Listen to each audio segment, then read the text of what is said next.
Good afternoon and welcome everybody to the fourth in our series of conversations on the future of public safety, sponsored by John Jay College of Criminal Justice and the National Organization of Black Law Enforcement Executives. My name is James Cadogan and I'm very privileged to be the moderator for this series, and especially looking forward to today's conversation where we are focusing on public health and public welfare. The past three conversations we have had have really elevated the idea of an ecosystem when it comes to public safety.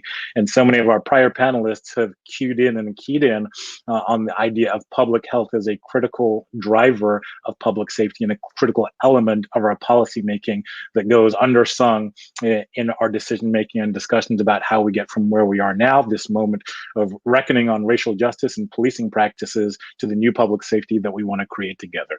So I am particularly pleased to be able to introduce today 5 distinguished medical health professionals who are experts in their field and will be joining us to talk about public safety, public health, and public welfare in the context of how we move forward from here to the future that we want to create together.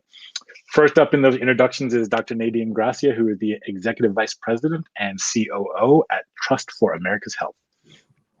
Welcome, Dr. Gracia. Thank you. Good afternoon, James. It's wonderful to be with you. We also have Dr. Thomas LaVeist. He is the Dean and Weatherhead Presidential Chair in Health Equity at Tulane University's School of Public Health. Welcome, Dr. LaVeist. Thank you for having me. It's a pleasure. We have Dr. Cassandra Crifasi, Assistant Professor in the Department of Health Policy and Management at Johns Hopkins School of Public Health. She is also the Deputy Director for the Center of Gun Policy and Research. Welcome, Dr. Crifasi. Thank you. We have Dr. Marc Zimmerman, Director of the Prevention Research Center of Michigan and the Director of the Youth Violence Prevention Center. Welcome.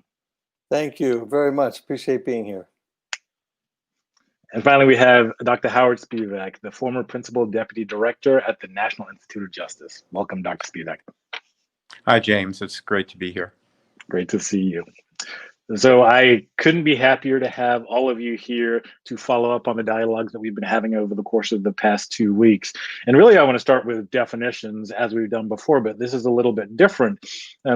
We've talked about how policing is just one dimension of public safety, and we want to have this conversation holistically. So when it comes to public safety and public health, how would you actually define public health in the context of public safety? And how do you define the relationship between public health and public safety? That's a question that we want to try to answer throughout this conversation. But I'm going to pose that first to Dr. Gracia, Dr. Crifasi, and Dr. Spivak to see if you can tell us how you define that relationship and help us level set for this discussion. Dr. Gracia first, if you would, please. Certainly. Well, thank you again. And it's really great to join all of these panelists for this important conversation. Public health and public safety are really integrally linked. You can think of public health from the standpoint of really wanting to ensure the conditions in which everyone has the opportunity to live healthy lives and thrive. And so healthy communities really can help to create safe communities. You think about that in terms of the conditions, for example, of being able to live in a safe community, have walkable and bikeable paths that are safe, to have access to the types of resources that you need to feel that you are safe and connected to other residents, neighborhood residents in your community, and to ensure that there is a sense of cohesion in community. So it's not dissecting one from the other, but really recognizing that building and having safe and healthy communities really is an integral part of overall public safety. It's a great way to start. The idea that we are able to thrive as individuals and as communities, have a sense of cohesion to bring about safety and health, that's so very important. Coming to Dr. Crifasi, if you could. Yeah, I just want to start off by echoing what Dr. Gracia said. There is such an intertwining of public safety and public health. You cannot have healthy communities that aren't safe, and you can't have safe communities that aren't healthy. And so we really need to be thinking about this in a holistic approach. When I think about the relationship between these two, one of the challenges we have moving forward is that for too long, problems that have impacted white communities have been thought of as social problems or public health problems. But when those very same problems impact communities of color, we take a policing approach, really coming at it more from the public safety side of things. And I think that has led to generations of communities where they are not receiving the public health services that they need. And I'm just really excited to be part of this conversation so that we can do a better job of acknowledging the integral link between public safety and public health. Thanks so much. The idea that you can't have a safe community that's not healthy or a healthy community that's not safe is a brilliant way of putting it. And when it comes to racial disparities or thinking about the difference between deploying public health interventions and services versus policing, that's a lot of what we want to dig into today. So I appreciate that as a preface. Dr. Spivak, please. Yeah, in addition to agreeing what's been said before, I'd like to bring another dimension into this, and that is what we know about the impact of the absence of safety and the feeling of not being safe. And there's some incredibly strong science that shows that has huge impact on both the emotional and physical health of individuals. We know it in children who experience early trauma in their lives, and it actually causes neurological and biological changes in those children that increase their risk for mental health problems and for chronic disease such as cancer and heart disease. We also see that in studies of women who have experienced intimate partner violence or sexual violence, who also have higher rates of both mental illness and cancer and heart disease and other chronic illnesses. So it's not just that safety is important for good health, but the absence of safety actually creates ill health and increase health risk considerably. You packed a lot in there, Dr. Spivak. I just want to recap briefly, thinking about the absence of safety and the science on the absence of safety and the impact that has on the physical and mental and emotional health, the science on trauma, and then juvenile impacts in particular, and women who have experienced intimate partner violence. These are all critical elements of our public safety dialogue that we haven't yet unearthed or raised to the level of other parts of that dialogue. So I'm so appreciative that you brought all of that up. I want to put a pin in some of those for our further conversation as we go forward. I want to dig a little more into disparities and bring in Dr. LaVeist, Dr. Zimmerman, to pick up on something that Dr. Crifasi noted about racial disparities in deploying resources in the public safety context and public health. Right now, we have an outcry from Black, Brown, and Indigenous communities to do something different when it comes to public safety and to change from an incarceration and a policing mindset to a service and a public health orientation and mindset. Can you talk to us about some of the baselines for this? So for our viewing audience, we can start to understand some of the racial disparities in delivery of public health services and outcomes. I think that's a really important element for us to set on the map of this conversation. Yeah, I think it's critical to this conversation to consider that the United States is a dramatically racially segregated society. So that although we live in the country together, we experience the country in very different ways, largely on the basis of our geography, where we live.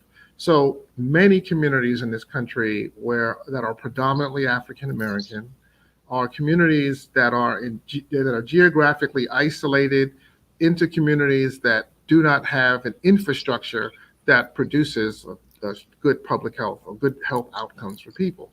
Things like food environment that does not produce good health outcomes. Quality of housing is not what it needs to be. It doesn't have an economy that allows people, especially young people, to get that first step on the rung, on the ladder towards economic development. Quality of the schools are not as good as they should be. So since we haven't invested in providing the infrastructure that would produce the good health outcomes in these communities, this then leaves people with fewer options for lifestyle. And what we've done instead is that we've invested in overly policing these communities. So not only are we devoid of the resources necessary to produce good health outcomes, but then you have a strong presence of militarized police that's been deployed to try to address the social problems that evolve as a result of that lack of infrastructure. So there's an inextricable link here between public safety and public health. Thank you so much, Dr. LaVeist. The idea of that infrastructure being critical to how we begin to deliver what is needed to communities to meet community needs is so important. And we're going to dig much further into that idea of investment, because that's been such an important part of the discussion right now about policing and where we go from here. Dr. Zimmerman, if I can get you in here, please. Sure. David Hatcher, in speaking about firearms in particular, said if it's not a health issue, why are people dying from it? Similarly, around violence, is just in general, violence is very much a public health problem.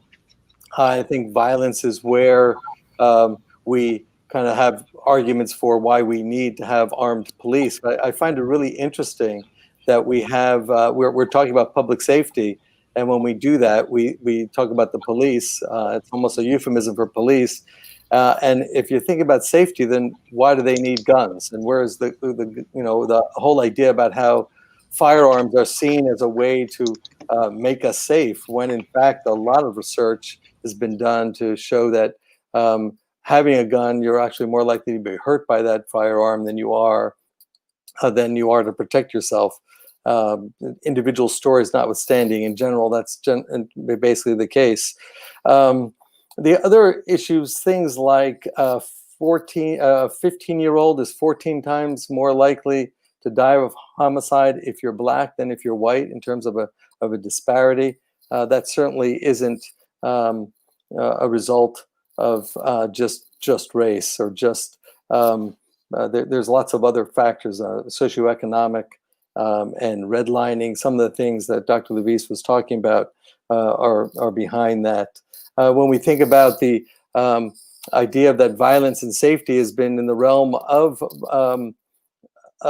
law enforcement, and not thinking about it in the realm of public health, is almost misguided, because as Dr. Spivak mentioned, some of my own research, we've found that exposure to violence in adolescence relates to cardiovascular disease, and by the time you're 30 years old, we found that women are reporting more positive pap smears who've been exposed to violence as adolescents. And so it's pretty clear that violence exposure is a public health problem. And when we think about public safety, if we think about that more broadly, what are the roles that we can play in terms of prevention, in terms of applying some of the public health science of epidemiology and root causes, and thinking about that versus simply a policing matter. A health issue, then why are people dying from it? That's a great quote. And on the question of violence, I think we want to dig in on this a lot more, because violence and violence prevention in professional circles now, we're starting to have the conversations that really elevate the research that all of you have spent so much of your careers on. I'd like to bring in Dr. Gracia, Dr. Crifasi, and Dr. Spivak, if we can. Can you talk to us about the relationship between public health and violence, and public health interventions and violence reduction? It's a big topic, but I think just to introduce us to how we should start to think about public health as a violence interrupter would be really helpful. Dr. Spivak, if you could first. Well, there's a couple of things I'd like to say. One is there has been some incredibly good work done looking at the role of community workers in working with people at a community level in interrupting sequences that lead to violent behavior. But I think it's even more complex than that, and it's more important to think about a really broad, holistic approach to this, where public health is not a single discipline. Public health is many disciplines working together. And in fact, good community-based violence prevention is not a single agency or a single sector doing something. It's many sectors coming together and defining their individual roles in a bigger picture. And a lot of the work, for example, that we did in Boston several decades ago now, actually, involved literally several hundred agencies in the city both large public agencies as well as smaller community agencies working together, identifying youth who are in trouble, but also creating a shift in thinking and in the environment around how people are supported and seen at the community level. Public health as multiple disciplines working together. This feels like a theme that we've come back to time and again throughout our conversations on public safety, that we have this narrow conception of public safety, that it's one thing, that it's policing, that it's maybe jails and prisons, but there's so much more that's in the ecosystem of creating a healthy community. That is a thought that clearly lingers with us and that we need to emphasize and unpack even more. Dr. Gracia, please. Yes, if I could build on that, Dr. Spivak made the important point about how this isn't just one sector. And when we talk about health, and I'll also underscore what Dr. LaVeist noted earlier about the factors that actually influence health, that it's importantly housing, education, access to quality food, that it's importantly also the relationships and partnerships of access to community services, access to transportation. All of those are drivers of health, in addition to factors such as access, for example, to health insurance coverage and access to health care. But we know from studies that actually it's those broader social determinants of health, such as where you live, where you learn, where you work, where you play, that actually have an even greater significance on your health and well-being. And everyone is impacted by their social determinants of health. But what we see, for example, in particular with communities of color, there are inequities that exist in those determinants, within those structural drivers. And so when we think about addressing violence, and violence certainly being a public health issue, it really does require that type of a holistic approach, bringing together multiple sectors, not only to intervene, which is an important point, but also looking at how we move further upstream to actually address prevention. And Dr. Spivak talked about, for example, the trauma and adverse experiences that can happen in childhood. It's how do we look at systems across education and housing and justice and other areas to be able to actually promote equitable conditions, policies, and programs that are actually going to allow children to be able to reach their full potential and thrive. And so when we think about violence prevention, using a public health framework really is one that is going to address those underlying structural drivers of health and well-being. The structural drivers of health and well-being being multi-sectoral and cross-system. That's really helpful. Dr. Crifasi, if I can come to you. Yeah, again, I just want to build off of what Dr. Spivak and Dr. Gracia have said. Social determinants of health are so important when we're thinking about violence prevention.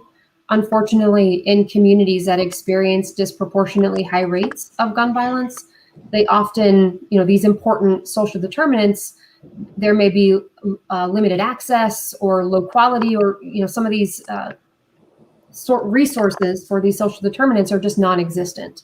And this has led to individuals in many of these impacted communities learning that in order to meet their basic needs, food, clothing, shelter, those sorts of things, gainful employment, they will use violence as a tool to meet those ends, not necessarily because they are individuals who want to hurt people or want to engage in violence, but they have no other mechanism to meet their basic needs for themselves or for their families. We've tried and failed to arrest our way out of this problem.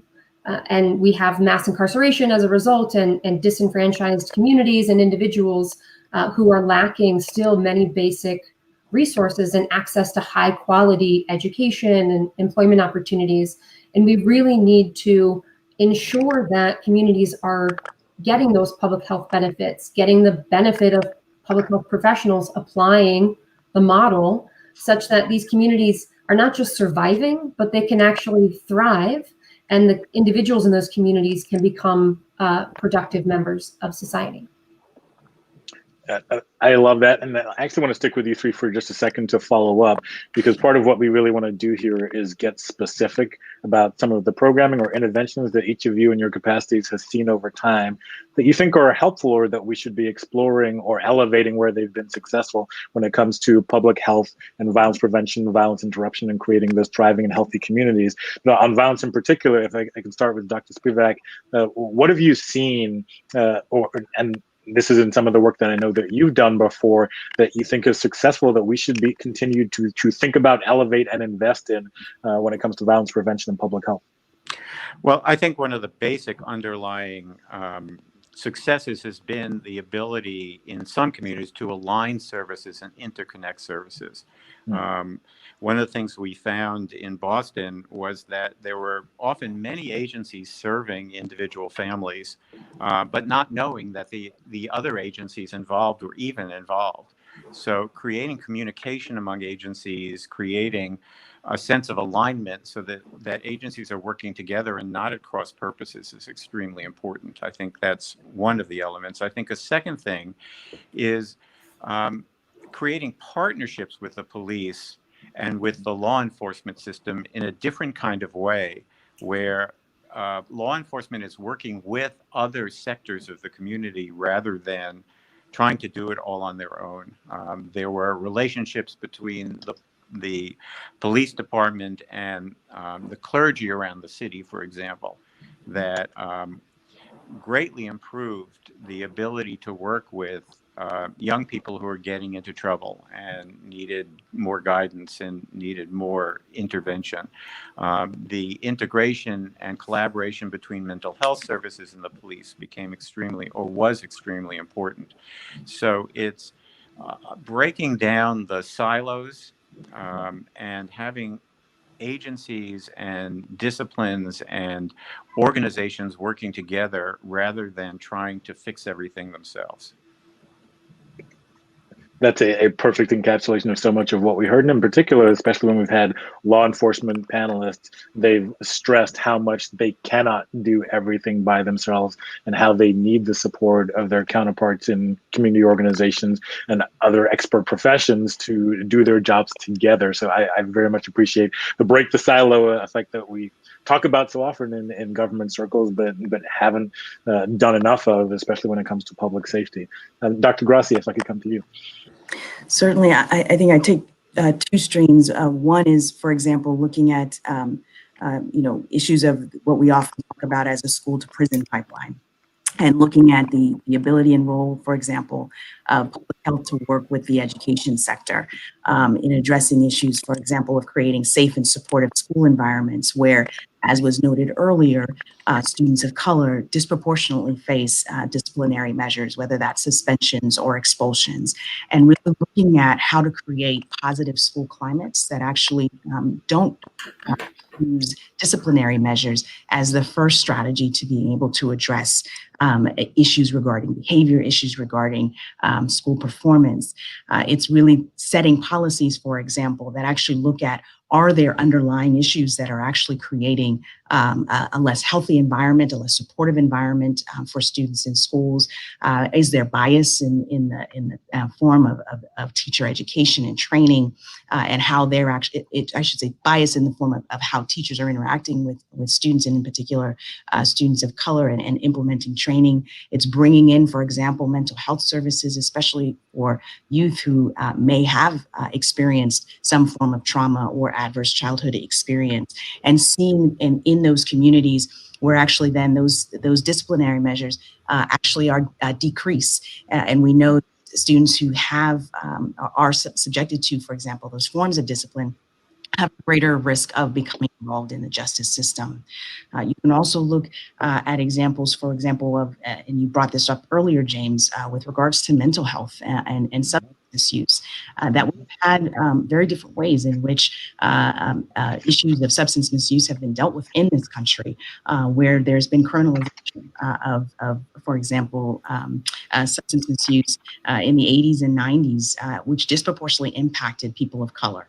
We now have a more of a public health oriented approach, and you're seeing greater investment, greater partnerships now to address this as a public health issue as opposed to a criminal justice issue.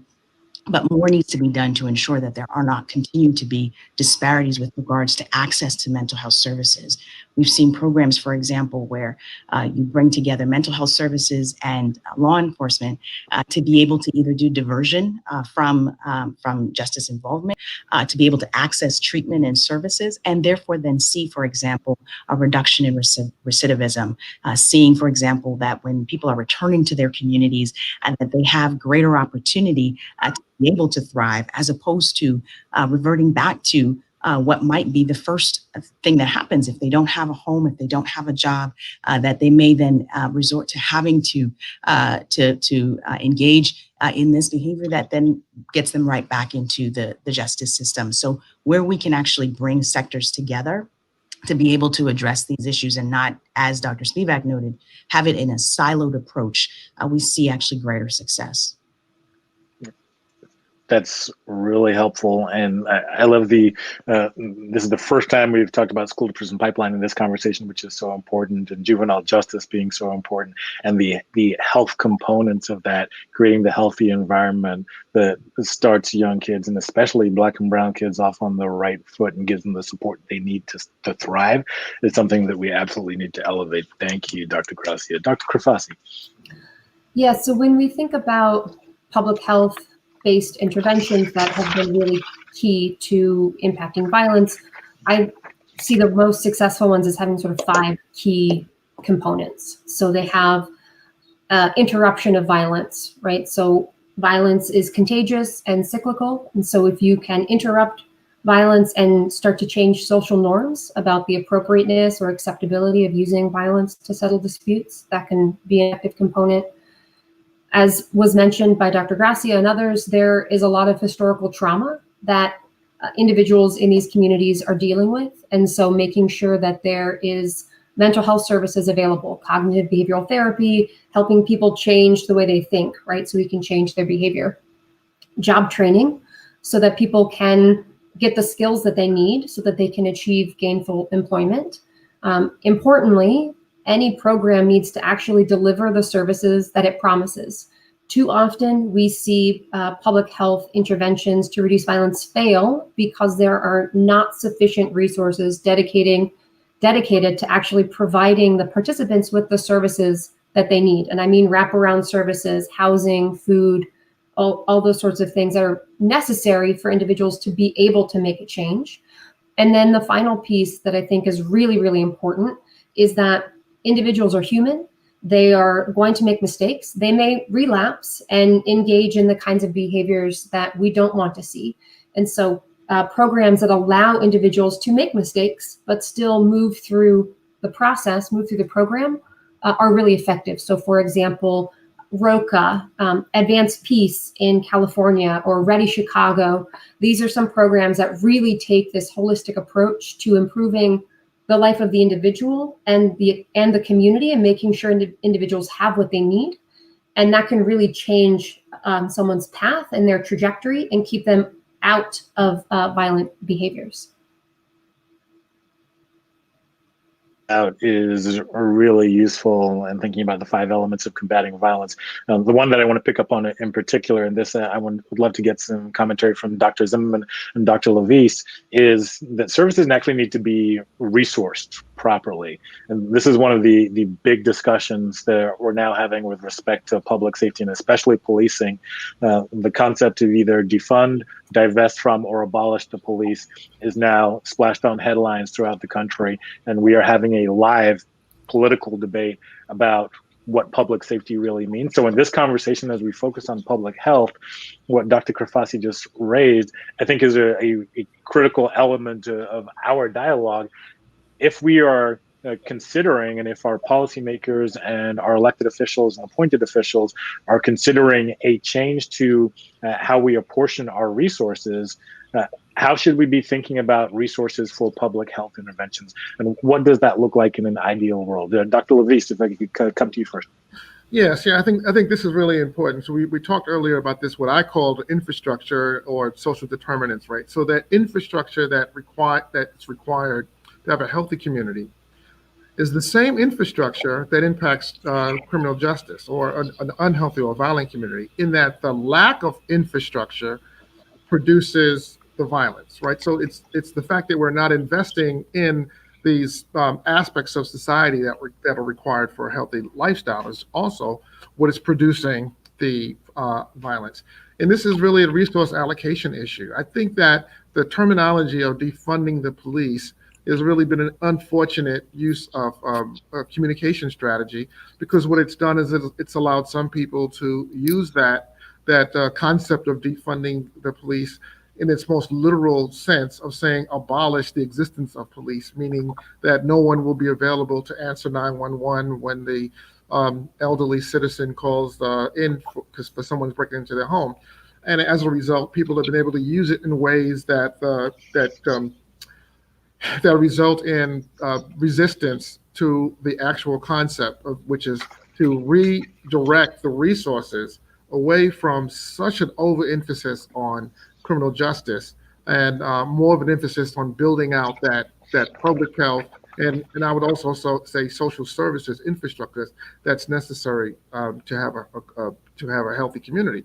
So I do know in Baltimore, the city that I still live in, Baltimore, that a few years ago, at least, I don't know what the situation is right now, but a few years ago, the budget for overtime for the police was larger than the budget for the health department. And that suggests that the priorities are such that we create the conditions that produce violent communities by not investing in the communities appropriately. And then we have to respond by over-investing in police services. And this is a resource allocation issue for policymakers, but it's also an issue for voters. The fact is that policymakers are put in positions that make it difficult for them to embrace concepts like reallocation of resources, because they then are left within the political realm of having to deal with the political opponents making accusations that they're weak on safety, on public safety, and if voters continue to support the idea of policing with an iron fist. So I think that it's not just the fact that there's not just the police, but it's also an issue for policymakers, and the general public has to embrace the concept that we need to invest more broadly in providing for a healthy community. You said a lot of great things there, Dr. LaVeist, and in particular thinking about the cycle of failure to invest in healthy communities leading to violence, leading to a response of over-policing, which continues that cycle again and again and again. And the problem of how we break that cycle, in particular with our policymakers and the unelected officials, and trying to combat easily fed narratives about being soft on crime or weak on safety. That's something we clearly have to address, and I'm grateful you raised it. Dr. Zimmerman, if I can get you in here on programs that you've seen that are effective and how we should think about investing our budgets differently. Yeah, it's really, I agree with everything Dr. LaVeist said. I mean, it's 100% correct. One of the things that we do is we try to spin the idea on its head a little bit, and when we problematize all the issues that we're trying to deal with, we come up with solutions like militarizing and adding to control, but in public health we think about community engagement. We think about, when we think ecologically, we also think about not only different sectors, but how change in one system might make a change in a different system. We also think about how do we think about things as positively? How do we promote health rather than prevent disease? And if we think about what it takes to promote positive outcomes that we're interested in, safe communities, then we might allocate resources in a slightly different way, or maybe a majorly different way. For example, last week, Brittany Cunningham talked about healthy communities, our living wages, education, good mental health services, some of the themes that are coming up here today. She also mentioned this idea of removing broken windows. So one of the things that I and some other colleagues around the country have been looking at is, when you have divestment in communities, you create opportunities for potentially bad behaviors to happen. I suggest to everybody, when you walk around in a big city, What are the streets you walk on? You walk on the streets that have more people on them, the busy streets. You don't walk on the streets where they're abandoned or not very many people. Well, when you have lots of vacancy, we think about, well, what about voiding those and sending police in those places, and those are the hot spots where crime occurs, instead of thinking about how do we address vacancy. So not only does it move us away from thinking about individual behavior change or individual behaviors as the problem, but we start thinking about the environment, and we start thinking about how do we create a busy street rather than how do we fix a broken window. And the idea of breaking of busy streets is cleaning up dumping sites, cleaning up or repurposing empty lots.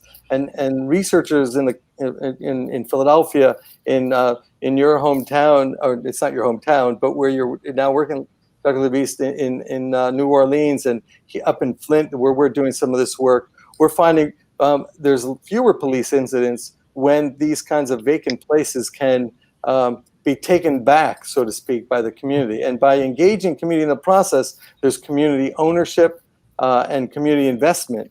And it starts from the grassroots at some level. So in terms of thinking about our resources, we have to think about ways to build up what's positive. And you don't necessarily do that by increasing the number of police. You might do that by investing in the communities and in improving the communities in which we're interested in trying to make more safe. And the investments that you're talking about are likely to be less expensive than the investments in Right. policing. That's right. I love that. Promoting health and not preventing disease as a framework for thinking about building community engagement and community buy-in for a renewed sense of public health that aligns with our public safety ideals. Thank you, Dr. Zimmerman. I want to pivot slightly on this, but to talk about interventions for problems of substance use and substance use disorder and mental health, which so often are addressed by police as first responders.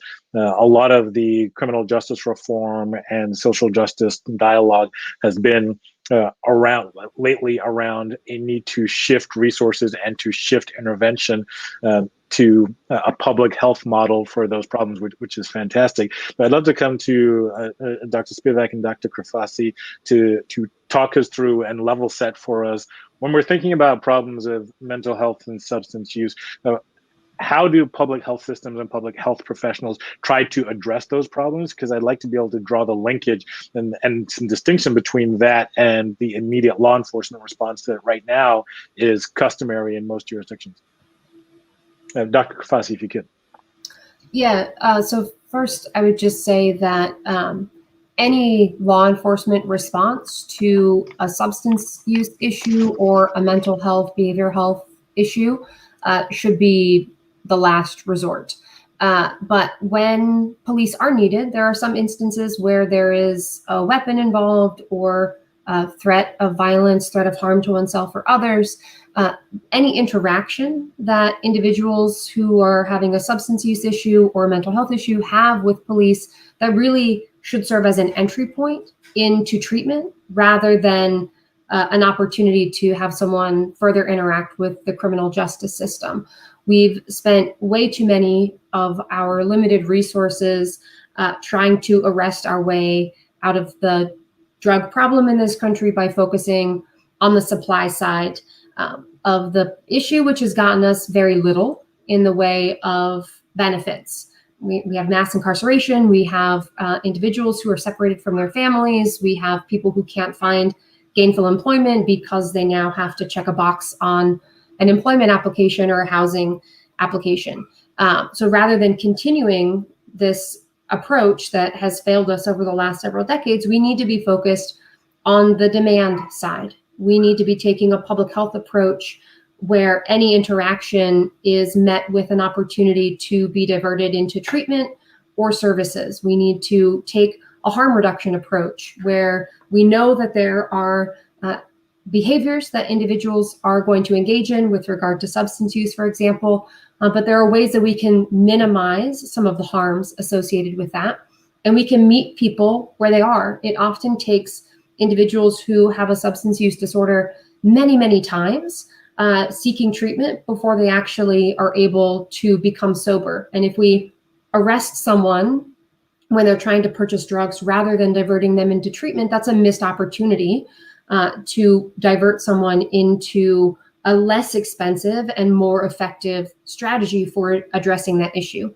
With regard to behavioral health, we often know that police get called because there's sort of fear and stigma associated with individuals who are experiencing a behavioral health crisis. And police can arrive and remove the weapon from the situation so that social workers or other mental health providers can then de-escalate and calm the situation. But again, that should be an opportunity to divert individuals into treatment or connect them with resources rather than arresting them. Far too many of our individuals who are in jails have a behavioral health or substance use issue that remain untreated. And so if we really want to address this issue, we need to apply these public health principles and think about intervening with diversion into treatment rather than continuing to put people through the criminal justice system. A lot into that, which is fantastic. The idea of law enforcement being a last resort. The fact that we can arrest our way out of drug problems, which is so very important, and taking a demand-side approach to diversion treatment services, meeting people where they are with a harm reduction approach that is less expensive and more effective. Less expensive and more effective is an incredibly appealing thing, I imagine, for any policymaker worth their salt. To that framing, I think, is a really good springboard for us. Dr. Spivak, if you could. Couple of comments I think you're muted. in addition to agreeing with what's already been said. The first thing is, and I'm not going to get into it because it's a discussion in and of itself, we should be talking more about prevention around mental health disorders and substance abuse as well. And we know a lot about this and what risk factors are that we could be dealing with that would reduce the problem to begin with. But the second issue here is that at this point, a number of years ago, we essentially dismantled the community mental health system in this country. And as a result, we made police the primary responders to mental health and substance abuse disorders. When I've gone to policing conferences, this is one of the biggest issues that comes up all the time, that the police are often put in situations dealing with stuff they're untrained for and really are not the best responders to. And I think this goes back to an earlier question you had in terms of reallocation of resources is part of what we need to look at. If we look holistically at the broad issues of creating safe, healthy communities, is reinvesting back into the community health system that we dismantled a long time ago and diverting some of those resources in that direction so that the police are, in fact, as was just said, the last resort for dealing with these issues rather than the first responders for dealing with these issues. Let me just follow up on that because I think this is a really important point. When you said that we essentially dismantled the community mental health infrastructure in this country, can you tell us more about this? Because I think for our listening audience, this is exactly the kind of historical understanding of our policy decisions that bears on where we are now and where we want to go. So we'd love to just get your take on what happened. I mean, this goes far back. This is not a recent phenomenon. This goes back 30 plus years where we began essentially defunding mental health programs in communities and privatizing the system in a way that greatly limited access.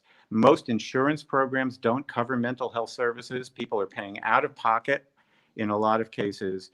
And if you look at the community health center system in this country, there used to be far more extensive mental health services available through that system than are available now. So we took that funding away from them. I wish I understood why. There probably was some thought of reason for that, but it was poor reasoning at the time. And quite frankly, a lot of those resources have ended up going to police departments to deal with a problem they're unqualified and really don't want to be dealing with at all. So we're paying now for decisions that were made decades ago, unfortunately.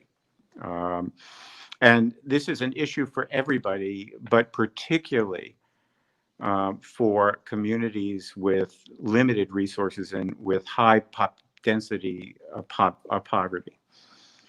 That is a really helpful look back, and the idea that we have to be thinking in the long term for all of these decisions. And this actually is, it seems like a macro version of Dr. Crifasi, what you said about individuals who experience substance use disorder not necessarily being able to break that cycle and get the treatment that they need, or being successful the first time around. It's a long-term proposition at an individual and a human level, and a even longer-term proposition at an institutional and a municipal and a government level to manage public health systems and make decisions that will have those ripple effects over time. So thank you for that look back, Dr. Spivak, and I think that's really, really important.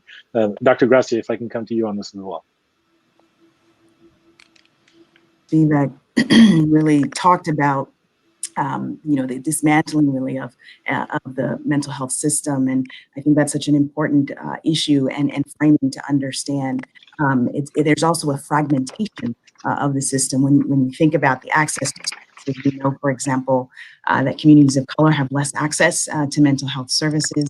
And there's also a fragmentation of services and really a need to further integrate services. It's very difficult to manage seeing providers across different spectrums not being able to have it in a way that it's more integrated and one that is more patient-centric as opposed to facilitating what the system needs to be able to operate. And there are a lot of administrative hurdles to being able to actually have that type of integrated system that both addresses behavioral health needs as well as physical health needs.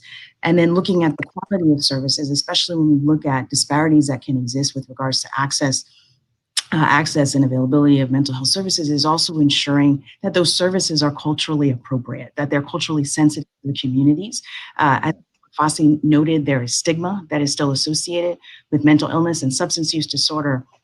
And so many who may not want to seek services because of the concern of the stigmatization of mental illness and substance use, but also the sense of treatment, of either feeling there's bias or discrimination in the experience of the treatment and services that are received.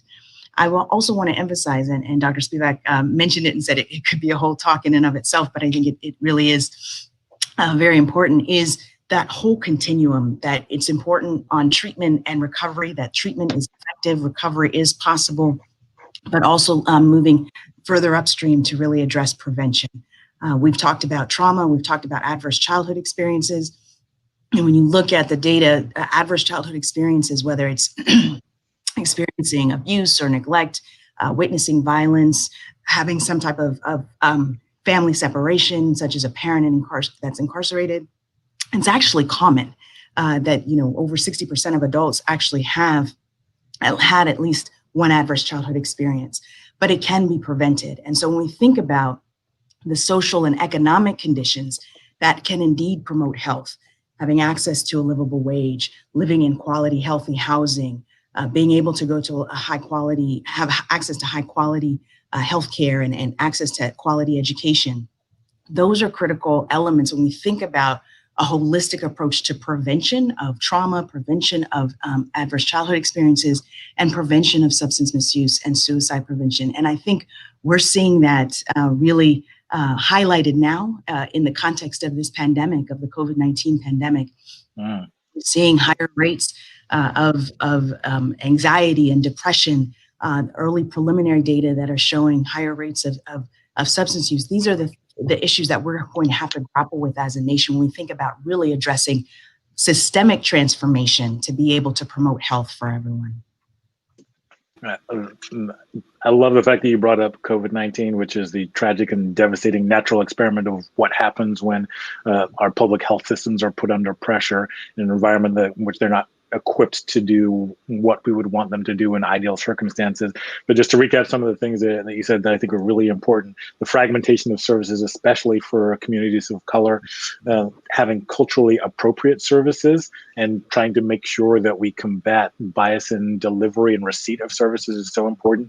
And then ACEs, the adverse childhood experiences. I didn't know that term until my wife taught it to me. She works in K-12 education. So that's just something that I really think needs to be front and center, especially when we're thinking about juvenile justice, which is such an important part of this conversation around public safety, going back to what environments and experiences are children going through that prepare them for the future. A healthy environment creates a healthy future. An unhealthy environment in which we haven't invested creates an unhealthy future. Thanks so much for that, Dr. Gracia. Dr. Crifasi. Yeah, I just wanted to raise one point for consideration, right? We're talking about public safety and creating safer communities, and we're also talking about mental health, behavioral health issues. And I just want to make sure, for those who are listening who may be less knowledgeable on the topic, that individuals who are experiencing a mental health issue or sort of have a mental health diagnosis are not more likely to be violent towards others. They're far more likely to harm themselves. But even if we were to get perfect mental health services for every individual who needed them, people who have a mental health issue are only responsible, sort of directly attributable to their mental health issue, for about 7% of interpersonal violence. And so I think it's just really important when we are talking about public safety and mental health and services that we really should be focused on trauma and victimization towards individuals who are experiencing a behavioral health crisis, and less concerned about them being the perpetrators of violence. That just, I think, continues to contribute to stigma around mental health. And so I just wanted to raise that so that when we're thinking about how we can make our communities safe and healthy, we aren't making it harder for people to feel empowered to receive services or to be open about any mental health challenges they may be having. That is such an important point, that people with serious mental illnesses are not more likely to be violent, and that we need to focus on the trauma that they experience and intervene and try to interrupt that trauma and address it.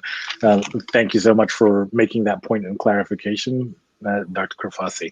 I want to talk a little bit about how, as public health professionals, each of you thinks that your industry, and I know there are different elements of public health in which each of you are expert, but how you generally think public health professionals should be engaging with our policy-making infrastructure and apparatus right now, because we're at this extraordinary generative time where effective grassroots organizing, particularly in the Black community, has raised up a possibility of moving into a new space, hence these conversations and hence the headlines that we're seeing throughout the country.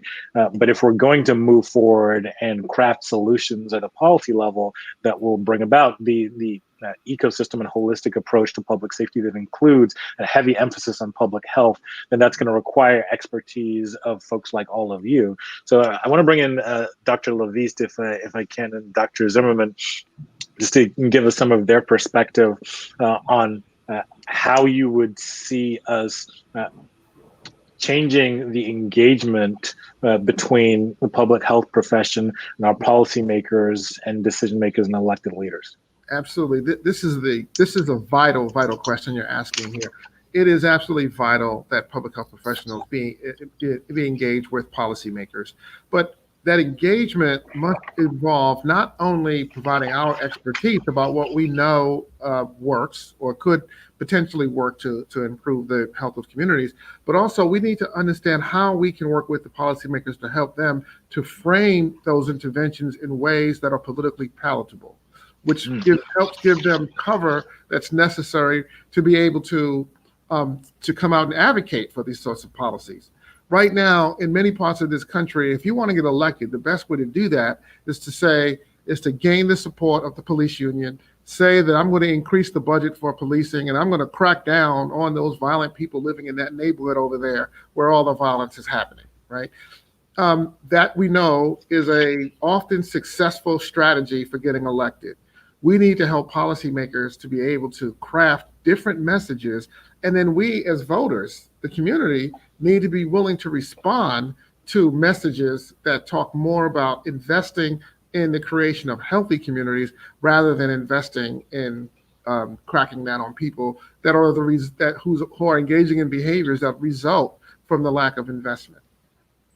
This is a critical point. David Kennedy said last week that even as we debate really important policy, that these are fundamentally political questions, and that they're always going to bump up against the water's edge of politics, and we try to bifurcate them, separate them, and that's a losing game. So the notion that the policy work that you do as public health professionals needs to be meshed and melded with the political work and advice to our elected and appointed decision makers and leaders is a really important headline for us right now. Thanks, Dr. LaVeist. Dr. Zimmerman. What he said. But seriously, another angle on that is one of the things that some public health people are really good at is working with communities and working with the voters. Working with the constituencies and helping the constituencies have a voice in that process, so that we as public health experts are sort of facilitators of a voice of the community. There's this thing, you don't bring a knife to a gunfight. Well, you don't bring a gun to a mental health crisis. And that's the kind of message we need to kind of get out there. And I think people the people I work with in community, they know that already. So one thing we can do is try to help create opportunities for that voice to be heard. Another one that I like to think about is we have not been successful at stopping heart attacks by getting more ambulances out there and more EMT. We deal with heart attacks by creating drug companies and cholesterol medications and blood pressure medications, but also behaviors. And creating opportunities for safer communities for people to walk and to interact in positive ways. And it's the same thing. The solution to violence isn't by bringing more police in. It's by thinking about what are the ways that we can do to prevent violence in the first place, and what are the root causes of violence. And I think as public health professionals, we focus on the root causes. We focus on the social determinants, as we talked about before.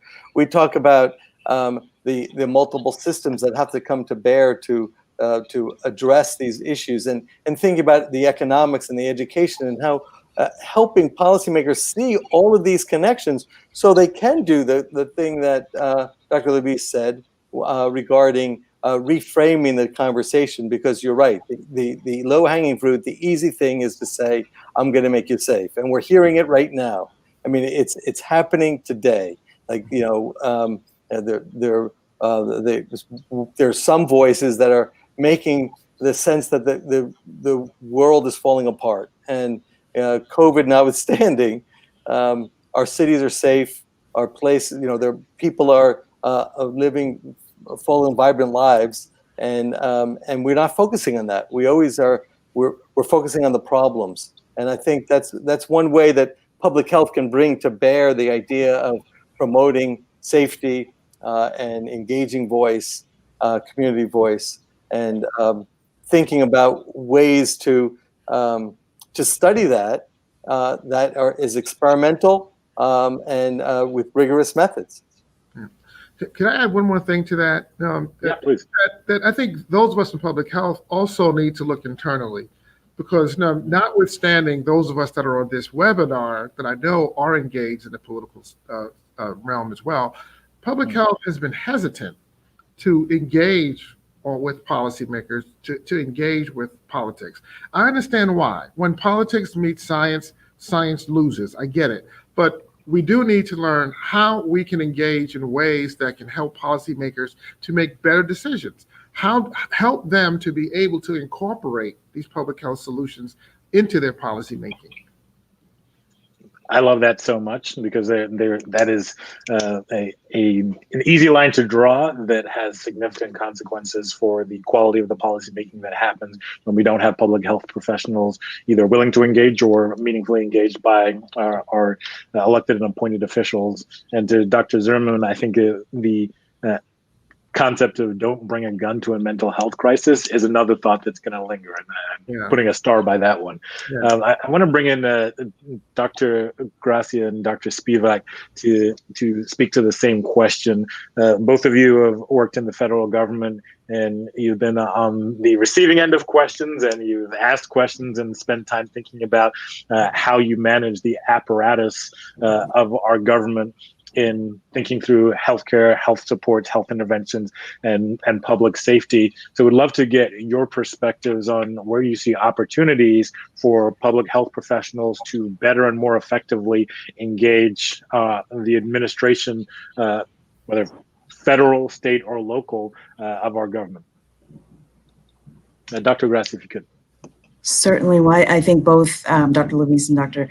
Zimmerman raised really important points, and using that model too of how we can take policy to lead to systems change, to environmental changes, and then really impact population health more broadly, and not solely focused at the individual level, I think is very important so that we can see change. I think public health professionals certainly have a critical role to play, and many who are, but ongoing role really to focus too on in working with and educating policymakers is also advocating for what will lead to sustainable and scalable change. That we often grapple with is that there can be these investments that are short term, 2 to 3 years, and we're talking about issues that and inequities that are ingrained and embedded that date back decades, if not centuries, that we need to actually address and remedy as a nation. And so really working on issues systemically, but that can be sustained, and really making the argument of understanding and bringing that connection between public health and certainly the moral imperative that exists for everyone to have a fair and just opportunity for health, but also the economic imperative. When we look at cost, healthcare costs, the cost of a whole host of diseases that we may be addressing as a nation, where promoting health actually would be the more economically sound strategy for us as a country. I think that one of the things that we see, and we are in the midst, right, of a public health emergency that we often see in these types of disasters, is that there is a lot of national attention, there's a lot of policymaker attention, there's an influx and infusion of funds, but they're short term. And once the crisis has ended, and that investment also goes away. And it's the stops and starts of that really do a detriment to the communities that public health and all sectors are serving. And so it's how do we actually really lead to a long-term sustained investment? Some of the work that we're doing at Trust for America's Health is actually advocating for public health infrastructure, long-term sustained public health infrastructure, where there's an expert forum that has actually projected that we are having an annual budget shortfall of $4.5 billion in public health to be able to do the type of response, the communications, the community partnerships, the data surveillance that are necessary, not just to address one public health issue, but really a comprehensive and overarching public health framework. Let me follow up on that with you, Dr. Gracia, because that's such an important point.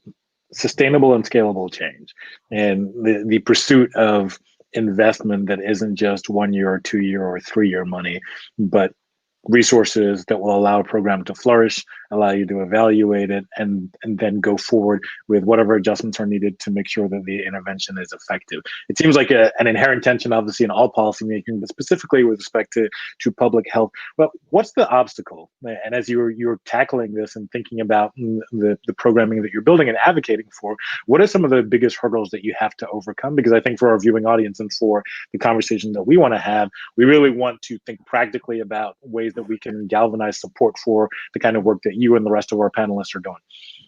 I think one of the challenges can often be, and you may see these types of stories in the news, is where public health professionals are often saying, many times people don't know what public health actually is, and that often is invisible, and that when public health is actually thriving and doing exactly what public health should be doing, your food is safe, the water is safe, children have access to immunizations, you have tobacco prevention programs.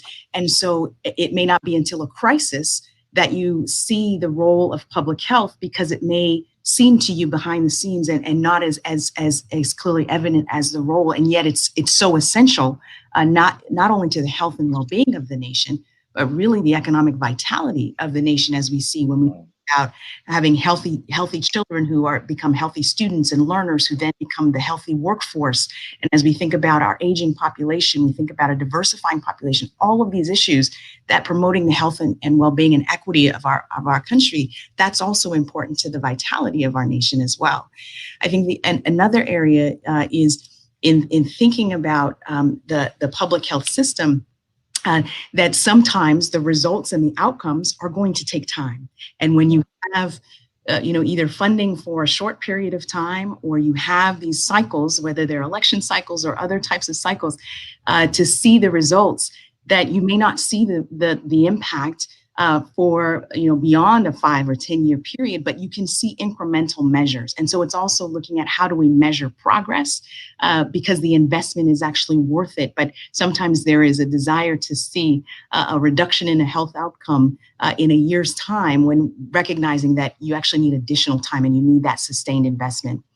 The other may be too is that investing either in public health or investing in another sector may actually lead to the health outcome that you're desiring. Or, for example, if you're seeing increases in graduation rates, well, we know that there is a link between educational attainment and health outcomes. And so making that clear why public health and health really is in all policies, and that it's important to think about the public's health in that way and leading to that investment is something that public health professionals can really articulate. And I agree to Dr. LaVeist's point, do even more to really have that platform to be able to work with policymakers to make that case. That is so helpful, because so much of what we want to avoid and try to get over in these conversations is just the diagnosis, and not get to what is the path forward, and the idea of public health being invisible until there's a crisis is that really sparked something in my mind. I think that's a really important concept for us to keep front and center. And the time that it takes to see an intervention through from inception to execution and evaluation is inconvenient to our political timetable. Back to Dr. LaVeist's point, that not only our policymakers, but also our residents and voters and citizens need to be able to understand that time that it takes and be okay with that as part of our process. That's really important. Thank you, Dr. Gracia. I want to bring in Dr. Spivak on this, if I could.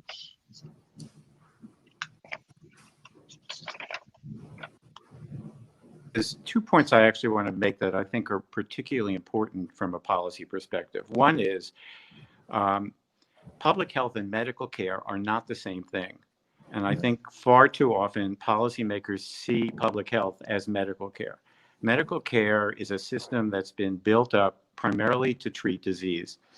Public health is a much broader look at things that includes the treatment of disease, but gets far more into issues around social determinants of health and prevention and early identification and more upstream approaches to things, many of the things that Nadine was just talking about. And getting policymakers to understand that is extremely important, and a real point of frustration for a lot of public health people, because we invest an enormous amount of money in a healthcare system in this country, and yet our health indicators are not that great in comparison to other countries, in part because we've invested far less in public health and in the prevention and early identification and treatment of factors that can lead to more serious disease. So that's the first point. The second point I want to make is that public health people need to be willing to step out of our own silo and go into other sectors as well. I remember, again, giving a little historical perspective, I was invited to a White House conference when Janet Reno was the Attorney General, and she was talking to a room full of lawyers about child development. And there was this murmuring in the audience, what is she talking about? And the point that Janet Reno was making was that, again, understanding early childhood issues is an important component if the criminal justice system is going to deal with preventing crime rather than simply responding to crime. And quite frankly, one of the reasons I went to the National Institute of Justice and why I was actually in some ways recruited to the National Institute of Justice was to bring a public health perspective to the research that was being done in the Justice Department around criminal justice, because there was a recognition that there are public health approaches and strategies and a perspective that can actually add an important dimension to how criminal justice approaches problems and faces issues. The distinction between public health and medical care, that's so very important, and that's something that resonates with me now, and I'm going to start to tease those out in these conversations. That thank you so much for raising that. And then the idea of getting comfortable in other spaces, this goes back to our ecosystem approach, that it seems like there is broad consensus that we need to do better in how we connect across systems and how we think about bringing sets of expertise to unique or different environments. We're going to keep digging in on that, but I do want to get Dr. Crifasi in on this question as well of what's the gap and how do you see the potential for public health interventions to be brought to bear in questions of public safety? Yeah, first I just want to echo what Dr. Gracia and Dr. Spivak said about public health being invisible. So much happens related to public health and no one has any idea what it is until something goes wrong. And if folks haven't read it and they want to learn more about public health, you all should read While You Were Sleeping. It's a great book that summarizes public health successes. But I think when we think about how public health could benefit public safety, and as someone said, maybe Dr. LaVeist, I don't remember, said, public safety is really sort of a euphemism for policing. When we think about how public health could make substantive benefits in public safety, I really think of two specific areas. So I do a lot of work with law enforcement. And one of the things I've learned in my time working with law enforcement is that the way officers behave is largely driven by what is being tracked, right? So like what's being measured. If promotions are based on quantity, then officers are going to engage in behaviors that increase that quantity with perhaps little to no regard for quality, because there's very few feedback mechanisms in most law enforcement agencies. And so when we're talking about quality, when we're thinking about policing, we're really thinking about constitutionality, right? Are things fair? Are they applied equally? A great strength of public health is surveillance. We are really great at tracking things, at gathering data, measuring things. And I think public safety agencies, law enforcement would benefit from a robust public health support from public health professionals to generate some needed surveillance so that they can track quality. And this is going to lead to safer communities because you're going to be able to identify problem officers who need discipline or retraining. You're going to be able to track whether their programs or strategies that they're putting into place are effective. But I don't think it ends just with policing, right? Because public safety is much broader than just the police. And I think it was Dr. Gracia who mentioned that we do very little investment long-term in public health interventions to address violence. So if we take programs that I mentioned before, like Advanced Peace or Ready Chicago or ROCA, and we help to translate those programs into other communities, they might not be successful if they aren't resourced properly. And I think using the research models that we've developed in public health to create the evidence base to support these programs can help policymakers decide what to go for that's actually effective, rather than sort of just what might meet the needs or sort of gain attention in a particular moment. But we really need to focus on, at a minimum, 10 years of investment for any public health program. Dr. LaVeist raised the fact that we spend more in overtime in Baltimore City than for the police than we have for the health department, right? We throw money at policing like it's a bleeding wound, and if we just keep throwing money at it, then maybe something will happen. But when we think about investing in programs, we're like, you get 18 months of funding. that funding includes evaluation and you need to tell us 18 months from now if you reached your goals. That's not reasonable.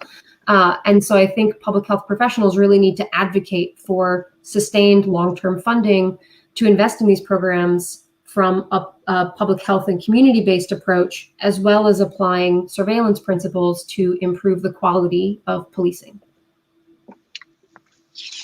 That's incredibly helpful. The idea of a 10-year baseline for investing in public health interventions is so different from what we currently do. I think that's a really important marker to lay in the ground, and the need for better data and tracking and information. That's certainly a criminal justice principle that we spend a lot of time talking about, and the fact that our systems are fundamentally flawed, don't talk to each other. In the public health context, I imagine that is just as complicated. So I appreciated you raising that, Dr. Crifasi.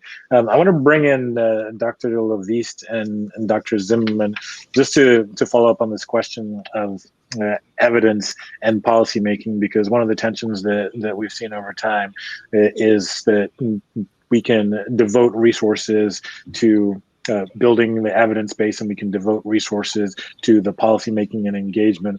But it seems to me that there is some tension between those two, and we haven't quite cracked the code on how we build them in. And Dr. LaVeist, you previously keyed in on the need for that expertise, and you all as experts who have that evidence to be able to inject that into our policymaking apparatus. This is a way of beginning the lightning round that we'll get to at the end. But what would you like to see if you had your druthers and were waving your magic wand when it comes to the relationship between the evidence base on public health interventions and public safety and how we do our policymaking? Like, how would you change that engagement?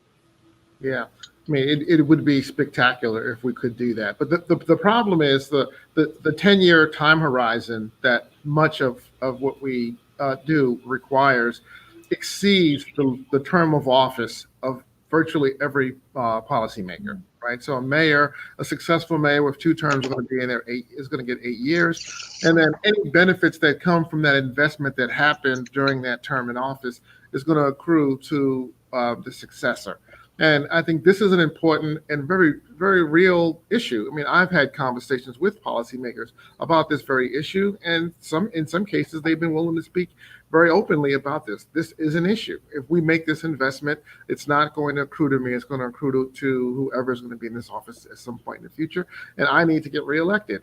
And these are some practical issues, and I think that those of us in public health, I think where the onus needs to be on us to work with policymakers to help them to be able to understand the importance of bringing an evidence base to policymaking, and how to help them to frame what they're doing in a way that can be politically supportive of their objectives, and get us to be able to be willing to make the investment in time and resources to make the kind of changes that we want to make.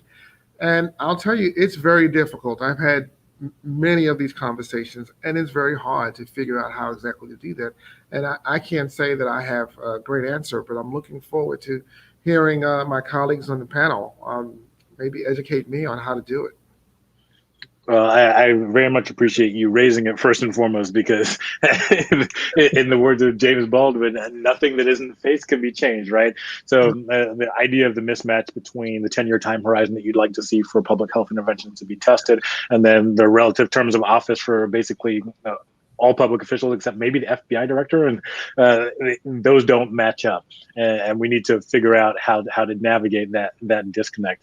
Dr. Zimmerman, if I can get you in on this too. Sure. Well, I mean, if we go back further, even, I mean, these are these issues that we're facing, and especially the race-related issues that we're facing, are centuries old. And to think that we can get this fixed in a year and a half or even a 5-year time frame is sort of silly, and I kind of agree.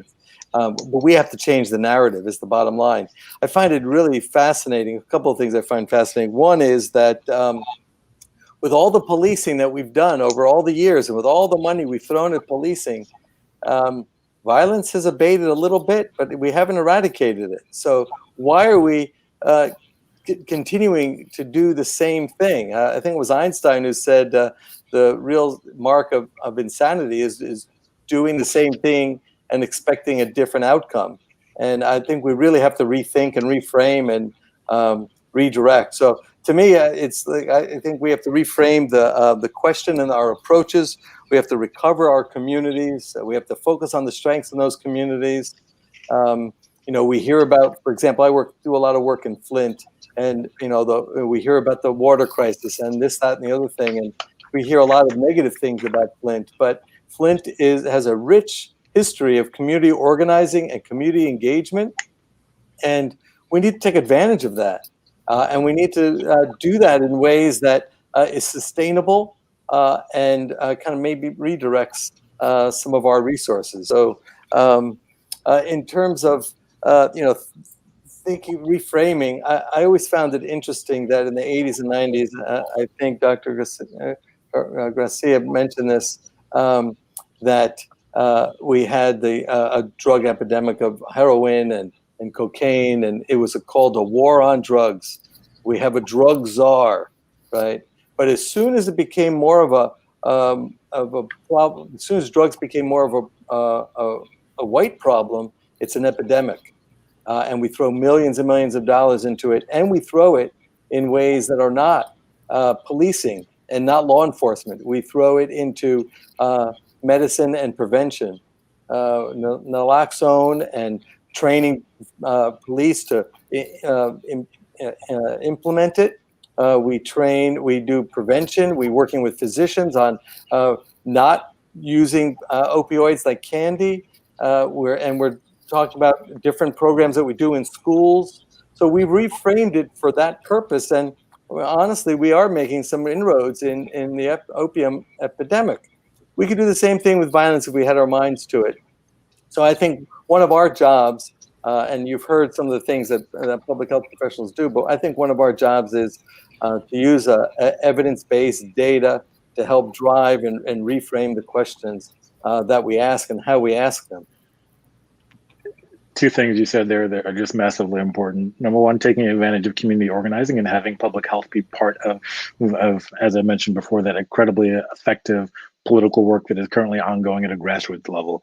And then secondly, the difference between the criminalizing approach to the crack epidemic of the 80s and 90s, mostly for Black and brown bodies, versus a now healthcare approach to our opioids crisis, mostly for white folks, is a really important dynamic that we need to acknowledge and lift up as we think about how we move forward from here. So thank you so much for raising it.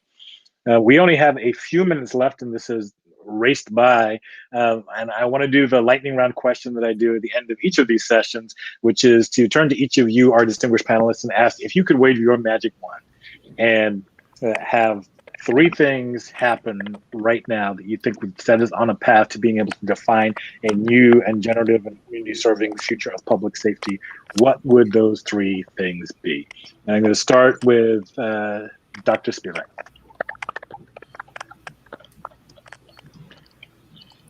Three things. One is a more holistic approach to how resources are distributed, looking at public safety in a broad way and not as a single dimensional issue. The second is I think there needs to be a huge shift in the culture in policing, and one where policing is invested in communities and not in its solely in its authority. And the third is to really invest in communities and look at this as a community level issue and not simply a top-down approach to things. Fantastic, thank you. Next up, Dr. Crifasi. Yeah, I think you may hear some similar veins as you go through these three things, but I would say, number one, we need to really invest in community-based violence prevention programs that change social norms and provide wraparound services for individuals. We need to invest in communities. We need to stop disinvesting and start reinvesting in communities so that we can address the root causes of violence. But 1 and 2 are going to take time. And so 3 would be to implement robust tracking and accountability systems for policing to ensure that laws are being applied fairly and effectively to all communities and all individuals. I love it. Next up, Dr. Zimmerman. Okay. The first would be community voice. You're hearing that. I think getting community voice, thinking about the communities that are most affected by both policing, violence, and the presence of violence, and have experienced a disproportionate outcomes relating to all of these issues, is having them be part of the solution rather than a focus on the problem. Secondly, I think you've heard this too, focus on community building, creating busy streets where people interact in positive ways, social capital is built, trust, neighborliness, and interacting in positive ways, and thinking beyond. And then last, well, the third one would be wishing for more wishes. Isn't that usually against the rules when you rub the genie lamp? You can't exactly right. Exactly right. But the third one is thinking ecologically.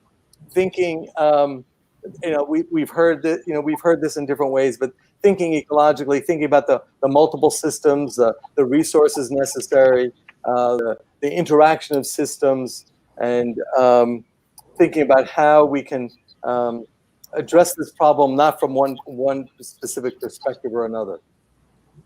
So those would be my three. Thank you so much. To Dr. LaVeist. Well, not much meat left on the bone at this point. You can get the gristle or the marrow if you want. So I'm going to go in the direction of talking about narrative, change in narrative. Right now the dominant narrative is more police will result in less violence, and we need to put that lie to bed and talk about what would actually lead to less violence. Second is that we need policy making more infused with public health. And public health professionals need to be willing to get involved in doing that. And I guess the last narrative is that the narrative around the term defund police is a term that does not have strong political currency. We need to find a different way to message what we really mean, which is invest in healthy communities. Fantastic. And Dr. Gracia, please take us out.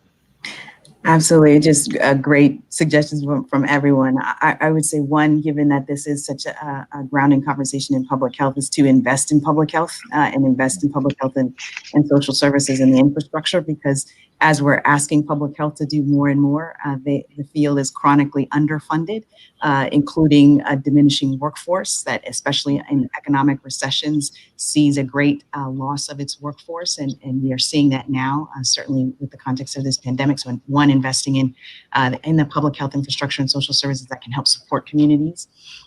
Two, I think mirroring what others have described with regards to addressing this longstanding disinvestment in communities and marginalization, especially of communities of color, is how we actually invest in and really get at the structural drivers that are creating these inequities in communities of color, that are creating disproportionate contact with criminal justice, but also addressing these other structural drivers of housing and education, employment, which I agree with Dr. Crifasi are not short-term policy solutions, but really, especially at this time of possibility for transformative change, we need to get at those root causes.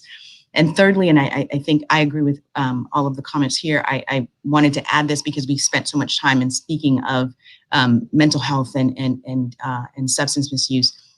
And lifting back up again, Dr. Crifasi's point that it's not that individuals who have mental illness or substance use that are more violent, that they're disproportionately being impacted in the criminal justice system, is for us to move upstream in prevention and actually focus on the full continuum of prevention, treatment, and recovery for those who are suffering from mental illness and substance use disorder, because it's not a moral failing. It is something that we need to address as a public health issue and crisis that it is.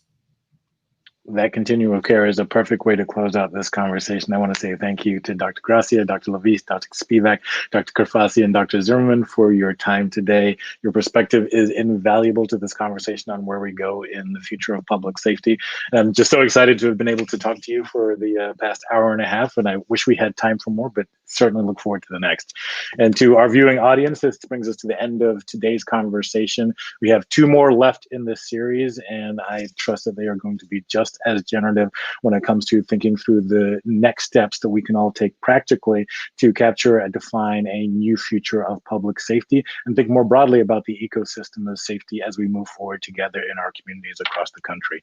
Thanks so much for being with us. As always, please keep your questions and thoughts and ideas coming, and we'll endeavor to include them in the next session. Look forward to the next. Take care.